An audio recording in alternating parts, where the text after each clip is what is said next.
Dr. Norberto Weber-Verne, nosso neurologista. É muito bom a cidade ser acolhedora. Bom dia, doutor Norberto. Bom dia a toda a comunidade santangelense, bom dia, professor. Essa mesma perspecção do nosso ouvinte aí eu tive também, porque eu moro exatamente em frente à catedral, tá certo? E eu fiquei muito feliz nos últimos dias de ver o quanto a cidade pode ser hospitaleira e acolhedora. Eu já tinha provado isso realmente desde que eu me mudei para cá, né? E com todo esse evento do Mundialito dos 150 anos, a gente vê que isso não parte somente da política local, mas também das pessoas, e isso é uma coisa muito satisfatória, né? Aquela velha história que Santo Ângelo não pode ser acolhedora, ou que a época de Santo Ângelo já passou, essa é uma história que eu já provei na prática, que a história de Santo Ângelo é agora e vai ser por muito tempo e cada vez melhor. Tô muito contente com isso tudo e realmente essa questão dos ônibus aí me surpreendeu e positivamente. Eu tô para comprovar o que o nosso ouvinte disse aí. Muito bacana mesmo, estão de parabéns e a cidade tá de parabéns e consequentemente o povo tá de parabéns, né?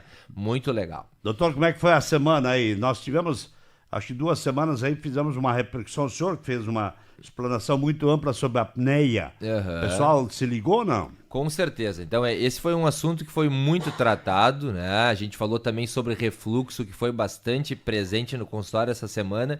E eu, como sempre, reforço aqui o quão importante está sendo isso, porque eu vejo uma parcela dos pacientes me procurando, mas com certeza tem uma parcela dos pacientes que também se beneficia sem o auxílio médico, somente com as orientações que a gente dá na rádio, que nada mais são do que uma extensão da medicina gratuitamente aqui pela rádio. Isso me deixa muito lisonjeado e feliz da gente poder ajudar o nosso povo local e da circunvizinhança, o povo regional, nesta melhora da saúde, né? Olha aqui, ó, tá entrando a primeira mensagem pro senhor aqui, Perfeito. ó. Roselaine Schmorantz. Tá dizendo bom dia. Ontem o doutor Norberto atendeu o meu marido dela, o Jujânio Gilberto. Verdade. Atendeu, é? Entendi. Doutor, excelente. Um abraço pra ele e pro Parazinho.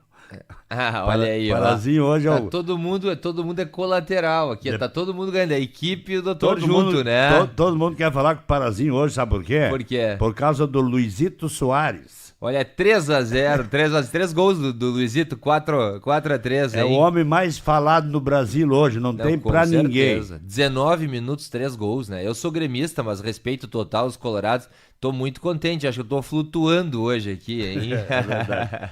Doutor Norberto, a apneia foi um assunto muito interessante, mas eu queria hoje abordar, nós já abordamos isso lá atrás, ou lá na frente, assuntos relacionados a Alzheimer e Parkinson. O Parkinson, ele provoca tremores nos membros das pessoas e o Alzheimer provoca o esquecimento, não é?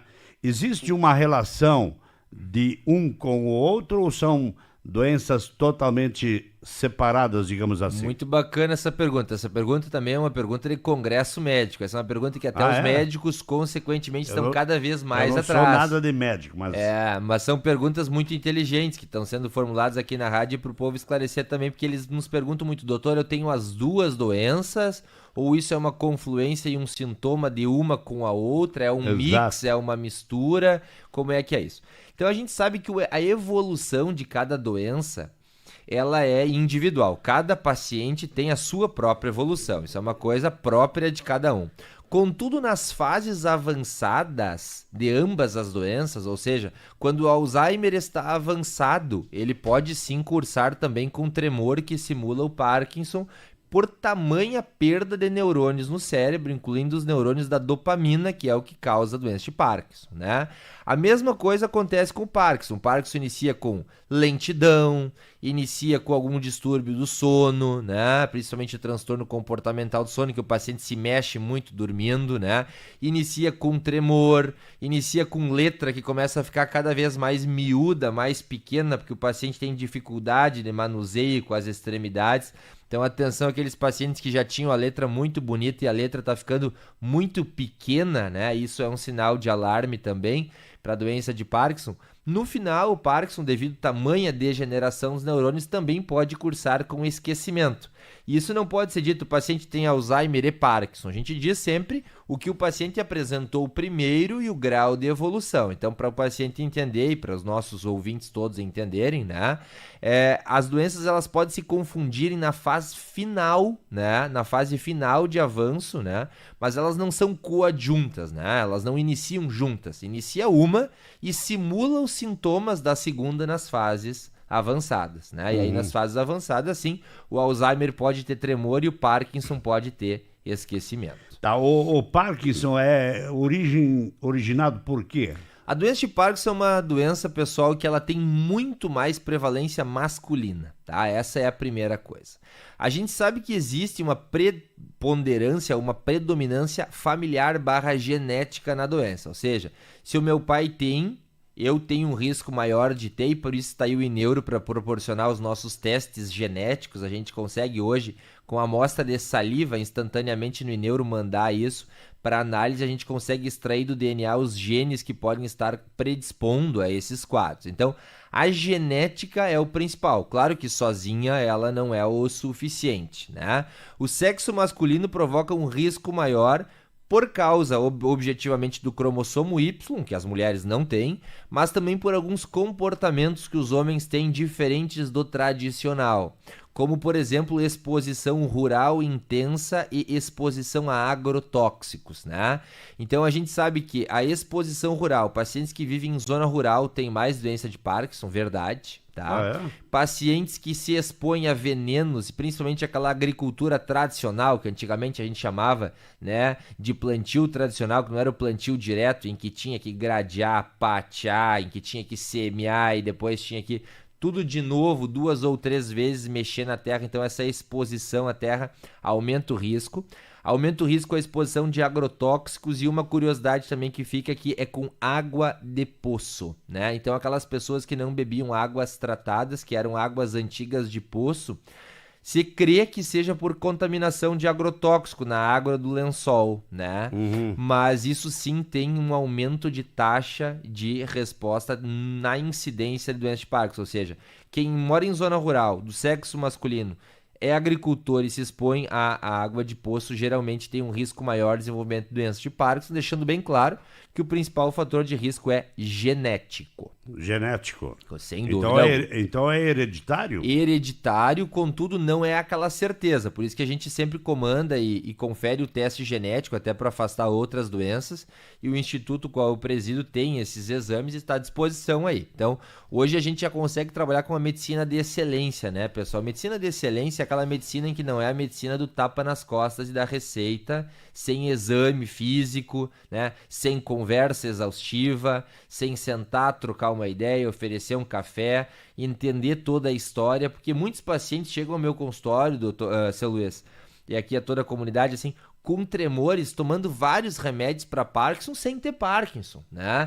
Então, com certeza. Então, a gente tem que sentar, ouvir a história e ser, de certa forma, muito agradável, ter uma conversa leve. Esses dias eu recebi uma senhora separada do seu esposo, com vários problemas financeiros, sociais, jurídicos, e extremamente ansiosa, que já estava na sua senilidade, ao redor dos seus 65 anos, né? Com dificuldades motoras por artrose nos joelhos, né? E com tremores devido à tamanha ansiedade, ataques de pânico. Então ela tinha tremor, ela tinha dificuldade de marcha, foi tratada como Parkinson. Não tem Parkinson. Ela não tinha Parkinson e nem nunca teve Parkinson. Mas o que ela teve? A ansiedade? A ansiedade causando tremores, e a dificuldade de marcha que ela estava, a dificuldade de caminhar, era por artrose e desgaste nos joelhos. Então, tem coisas que podem se confundir com a doença de Parkinson, e é por isso que a gente tem que ir num médico certificado, numa análise certificada, para a gente poder separar as coisas. Não pode confundir nariz de porco com tomada, né? A gente tem que ser bem claro aqui, as coisas têm que serem bem examinadas, bem conversadas, entender todo o contexto ao qual o paciente está inserido, para a gente poder estabelecer um diagnóstico e não ter um erro terapêutico por mais de 5 anos tomando um remédio indevido, né?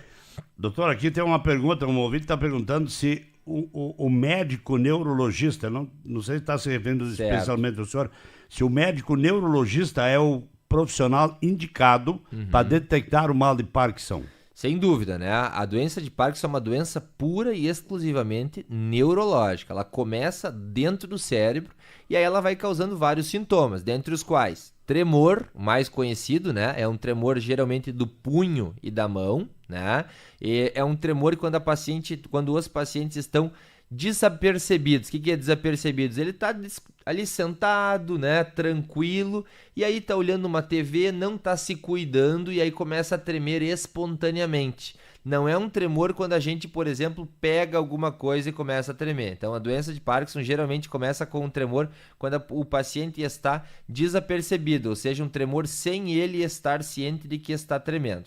Posteriormente, ele nem se dá por conta? Nem se dá por conta. Geralmente, nas fases muito iniciais, outra pessoa diz assim, olha aí, professor, tá tremendo aí? Não, olha aqui, ó.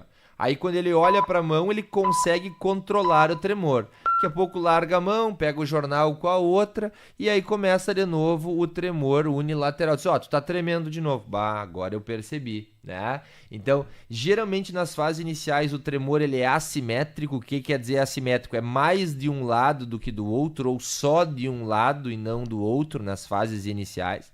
E aí depois as coisas vão evoluindo, a tendência à evolução é lentidão para caminhar, lentidão para levantar o pé, né? Lentidão para, de certa forma, raciocinar também. Geralmente tendência a quedas, né? Letras pequenas, dificuldade de sentir cheiro das coisas, de certa forma, que antes tinham muito odor, como por exemplo gasolina, como por exemplo boas comidas, né? Constipação intestinal, que a gente já falou na última semana aí, intestino preso. Então esses são sintomas acessórios, complementares. Mas os sintomas mais importantes e cardinais, são sintomas pilares, é tremor, lentidão para fazer as atividades, né? E rigidez, que é aquela coisa assim, para tirar minha camiseta parece que eu tô duro, né? Eu tenho que tirar minha camiseta, a camiseta parece que tá me estrangulando. Para eu fazer uma atividade, parece que o meu músculo ele não cede, ele não tá flexível como ele era antes, né? A gente chama isso de rigidez. Doutor, mas o mal de Parkinson, ele tem cura ou tem tratamento que a pessoa possa ter uma vida quase normal, não? Sem dúvida. Então, por isso que a gente sempre esclarece os pacientes, busquem ajuda nas fases iniciais em que tudo pode ser contornado de uma maneira mais fácil e agradável. A doença de Parkinson ela tem tratamento multimodal. O que é multimodal? Ela parte de várias fontes. O tratamento pode ser com remédios, a depender da fase, e esses remédios eles podem ir numa crescente, existem vários tipos, mais de 5 classes de remédio que podem nos ajudar, primeiramente usando um, posteriormente podendo combinar mais de um no tratamento, certo? Outro tipo de tratamento para doença de Parkinson é a mudança comportamental. Então tem muita coisa que pode ser feita com pilates, com fisioterapia, com controle do peso, com controle do tronco para evitar quedas, né? E existe também a cirurgia para doença de Parkinson, né? Algumas fases em que os pacientes têm muito tremor, tem muita oscilação do tronco, ou se mexem demais e não conseguem parar quietos, tem muita rigidez ou lentidão e estão há mais de 5 anos com a doença, a gente pode pensar em colocar um marca-passo cerebral, né, que se chama Deep Brain Stimulation, ou seja, estimulação profunda cerebral, em que esse marca-passo manda sinais para o cérebro e a gente consegue melhorar muito esses pacientes com cirurgia também. Muito bem. Algo mais a acrescentar sobre o mal de Parkinson? Eu acho que o Parkinson está sendo bem trabalhado na cidade. Eu estou recebendo, felizmente, casos precoces de doença de Parkinson. É isso que eu gosto. Eu gosto de receber os casos nas fases iniciais. Quer dizer, o paciente nos ouviu na rádio, ele está nos procurando porque ele quer auxílio e ele não quer ficar incapaz. Doutor, tem um ouvinte nosso, aliás, ontem ele já se manifestou aqui no Rádio Visão com palavras muito carinhosas. Que bacana. É o seu José Carlos Monteiro Bogo. O seu José Carlos Monteiro Bogo é de uma família tradicional aqui de Santo Anjo. O pai dele foi daqueles gaúchos tradicionais. Ajudou a fundar muitos CTGs. Você não está me falhando a memória, mas imagino que sim, né? Então, seu José Carlos Monteiro Bogo, um grande abraço, está mandando um abraço para o senhor. Outro. E está dizendo que está nos acompanhando.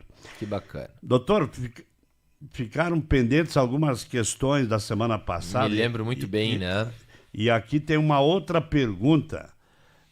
Poderia perguntar ao doutor Norberto sobre Os benefícios do vinagre de maçã. Joia. A gente já tinha falado sobre esse tema e eu posso dar uma nova abordagem e também responder a pergunta que ficou pendente da última semana, que era Certo. sobre miopatias, né? Então, o vinagre de maçã, pessoal, é uma situação que está sendo muito abordada agora e que pode nos ajudar em vários setores. Dentre os quais o vinagre de maçã não pode ser usado em excesso, ele pode ser usado como tempero alimentar, como a gente já está acostumado a usar outros tipos de vinagre, né? Mas ele tem um benefício próprio, que é um benefício, primeiro, né, de auxílio na nossa digestão, ou seja, facilita a degradação dos nossos alimentos. Segundo, o poder dele pode nos auxiliar na questão memória também, pode facilitar a nossa cognição e a nossa fluência de pensamentos. Terceiro, ele pode ajudar a equilibrar o nosso pH do sangue, né? A nossa acidez e o nosso potencial de basicidade do sangue. E ele também ajuda no nosso controle de pressão arterial. Então, assim como o limão tem suas benesses, o vinagre de maçã também tem suas benesses. Agora, o que a gente não pode confundir, que alguns pacientes têm me perguntado bastante, né? É se a gente pode abandonar algum tratamento ou substituir a ida ao profissional ou substituir o diagnóstico por medidas como essa. Não. Então, isto não pode ser feito. O que pode ser feito é assim, um auxílio no tratamento. Bom, para um auxílio de tratamento vale, além de esterilizar grande parte dos micróbios que tem nos legumes, então faz parte da higienização dos próprios alimentos. Outra pergunta que tinha ficado pendente na última semana, que realmente foi bastante corrida aqui para nós, né, professor? Foi. Era sobre miopatias. Miopatias são doenças musculares que cursam com dor. Então, aquele paciente que tem dificuldade em subir escadas, porque subir escadas exige a nossa musculatura da coxa, né? E a miopatia, geralmente, ela causa dor e fraqueza da musculatura que vai entre a bacia, que é o quadril, e o joelho. Então, aquele paciente que tem uma dor centrada entre a bacia e o joelho. Uma dificuldade de levantar da cadeira, porque levantar da cadeira, quem está nos assistindo no YouTube vai poder ver eu aqui agora, levantar da cadeira nos exige que a gente faça esforço com a musculatura da nossa coxa, né? Então, estes pacientes podem sim ter miopatia. Lembrando, sintomas da miopatia: dor proximal, ou seja, dor entre a bacia e o joelho, dificuldade de levantar, ou seja, levantar da cadeira, das escadas, e geralmente tem que fazer essa manobra aqui, que eu vou mostrar no YouTube para vocês aqui, ó, que é a gente colocar a mão no quadril, na coxa e ajudar com o braço, né? Ajudar com o braço a levantar. Então, esses pacientes podem abrir os olhos, sim, que podem apresentar uma miopatia. Algumas causas de miopatia são doenças inflamatórias, algumas doenças do colágeno, que são os antigos reumatismos. O nome das doenças são polimiosite e dermatomiosite, né? E precisa sim ser avaliado pelo médico. O Instituto Neuro tem um exame muito bacana e muito diagnóstico neste sentido, que se chama eletroneuromiografia, em que a gente faz diariamente de vários pacientes e temos muitos em tratamento já na cidade de Santo Ângelo. Doutor, a pergunta que foi feita pelo telefone semana passada, eu faço aqui porque o ouvinte voltou a carga aqui. Ele pergunta se a sua clínica atende pelo IP. Certo. Então, a nossa clínica ela tem várias condições diferenciadas para os pacientes que portam um convênio, sejam eles CACI, CABERGS, FUSEX, Associação dos Aposentados, Secretarias de Saúde, que é um desconto bastante bacana na consulta privada. Então, ela atende consultas privadas e Unimed e tem um desconto muito satisfatório para os pacientes portadores de convênio médico. Então, fica à nossa disposição, estamos sempre aqui para nos ajudar. Eu gostaria, seu Luiz, de tomar só um tempinho, um minuto aqui do nosso tempo, para comentar sobre algo que a gente vai fazer, a clínica está promovendo, né, que é uma nova visão do Instituto Neuro com frente à cidade. Então, eu tenho percebido que a cidade está carecendo de auxílio do ponto de vista mental para melhorar a performance dos nossos colaboradores, dos nossos gestores, dos nossos líderes, que vai ser um evento que a gente vai fazer dia 14 de dezembro, tá? Que se chama Mude o Jogo, a sua melhor performance mental para o ano de 2024. Eu quero que todo mundo grave essa data, porque todo mundo vai fazer aniversário. Quem tiver presente naquele dia vai fazer aniversário, por quê? Porque vai ser um novo modelo de vida. A gente vai tentar renascer a partir do dia 14 de dezembro, ou seja, pensar diferente, né, produzir diferente, aumentar o potencial dos nossos colaboradores empresariais diferentes. Esse evento vai se dar no Vilas Hotel, tá? E pode ser inscrito mediante acesso pelo Google, né? A gente pode digitar Mude o Jogo Santo Ângelo ou Mude o Jogo Dr. Norberto e estaremos disponíveis por lá. Doutor, as perguntas continuam entrando aqui. Isso aqui já foi me apresentado semana passada também. Eu não sei se está correto isso, mas ela expõe aqui um pedido de exame, elastografia. Existe isso? Esse exame de elastografia existe, tá? Esse é um exame que tem um potencial de auxílio diagnóstico para várias doenças, inclusive fígado e várias outras doenças inflamatórias e reumatológicas, né? Creio que na cidade a melhor orientação vai ser dada por médicos que fazem doenças de fígado, né? E também fazem doenças reumatológicas. Então a gente tem vários outros profissionais que auxiliam nesta seara, que não é neurológica, né? Ela não é neurológica, então ela não faz parte do Instituto Ineuro, né? É que ela está dizendo que aqui em Santo Ângelo não fazem esse exame. Eu acho que uma boa orientação desse exame, eu sei que Santa Maria também não faz, acho que esse exame ele vai ser centralizado na capital para ajudar a nossa ouvinte aí, então Porto Alegre vai conseguir nos ajudar nesse sentido no Hospital de Clínicas. Só em Porto Alegre? Mas então é um exame muito raro. Na realidade, ele é um exame, não é que ele seja caro, ele é um exame que não, ele é raro, raro, exatamente, raro. Ele é um exame pouco pedido porque ele tem um benefício bastante restrito a determinadas patologias do ponto de vista rara, né? Tá rendendo aqui, doutor. Ótimo, vamos em frente, vamos ajudar o nosso povo aí. Aqui, ainda rápido, nós temos tempo hoje. Perfeito. Bom dia, quero saber se formigamento nas mãos e dormência, ele tem exame verificar para esses sintomas. Joia. Então essa é uma pergunta que é muito bacana, pessoal. A gente já falou disso, acho que faz mais ou menos perto de um ano, quando a gente começou com o nosso programa aqui de Momento Saúde, que se chama Síndrome do Túnel do Carpo, tá? Esse é um sintoma muito comum em digitadores, em secretários, em burocratas, advogados, pessoas que fazem força, principalmente pessoas que também têm maior constituição corporal, que é o aperto de um nervo muito importante, se chama nervo mediano ao nível do punho. E isso causa formigamento na mão, principalmente no polegar, no indicador e no dedo médio, tá? E esses formigamentos, eles podem ir numa crescente a ponto da gente perder a força de segurar uma xícara ou um copo ou começar a derrubar as coisas. A nossa clínica tem um exame cujo resultado fica pronto instantaneamente, no mesmo dia, na mesma hora que for fazer o exame, que se chama eletroneuromiografia de membros superiores, e a gente consegue diagnosticar isso e intervir, que grande parte das vezes é com orientações, órteses, e nos casos mais avançados com cirurgia. A nossa ouvinte é a Angelita, ela é top 10. Boa, Angelita. Ela está dizendo, bom dia, doutor Norberto faz consulta particular com valor acessível? Imagino que sim.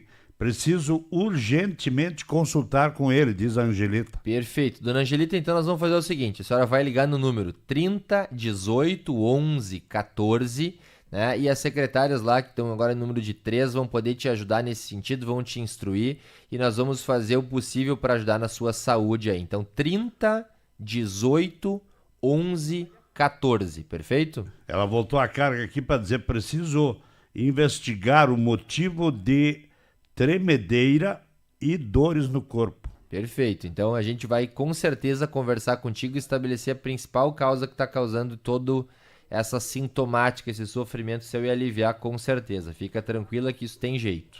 A ouvinte que falou sobre a elastografia está lhe agradecendo pela informação. Perfeito, fico contente. Doutor, para nós fechar aqui a sugestão, tem mais gente digitando aqui. São 9h43, mas um ouvinte aqui tá pedindo, por favor, uma explanação sua, como o senhor está fazendo aqui, sobre o autismo. Joia.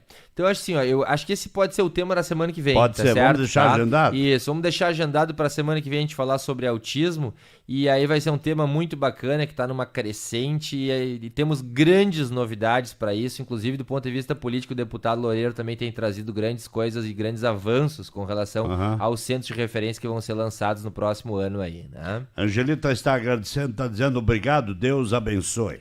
Deus abençoe a senhora de volta, né? E derrame chuva de bênçãos, porque afinal de contas, o que mais a gente tem visto é chuva, né? E a gente tem que olhar pro lado bom, né? Dá para botar um ouvinte no ar? Hein, doutor? Com certeza, fica à vontade. Alô, bom dia. Bom dia, Quem é que está falando? é Nerci. Nerci? Eu queria saber, eu queria saber com o médico aí se há tratamento para herpes zoster. Ah, muito bacana, Nerci. Fico Você contente mora com a tua... onde, Nerci? Eu moro aqui no bairro Jardim, O doutor Norberto vai lhe responder. certo? Um abraço, Nerci. Outro, Queridos, então assim, ó, a pergunta dele é uma pergunta muito importante. Como é que é? Herpes zoster, tá?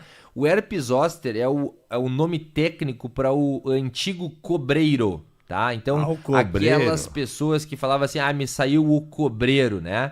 Cobreiros são bolhas que doem mais do que uma facada, né? São bolhas muitíssimo dolorosas, em que nos causam um prejuízo de sintomas de dor que, de certa forma, nos prejudicam a qualidade de vida de maneira exaustiva. Tem muitos tratamentos possíveis e o tratamento principal é medicamentoso, com um remédio específico que a gente vai poder passar para o Nerci aí.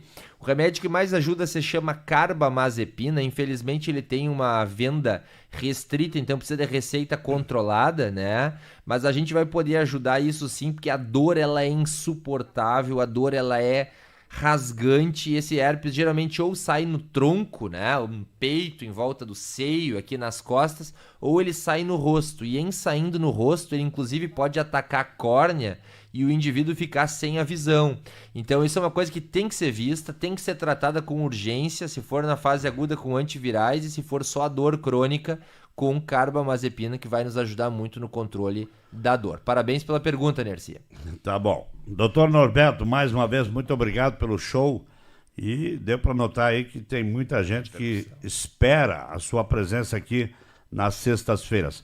Já passou no consultório hoje? Já passei no consultório e tô indo pra lá. Lá tá cheio de gente, né? Tá cheio de gente, Com então certeza. vou lhe liberar. 9h46. Então o tema da próxima sexta-feira é sobre autismo. Autismo infantil, pessoal, e autismo no adulto, então transtorno espectro autista. Deus nos abençoe e sejamos todos eternamente felizes e excelente final de semana aí.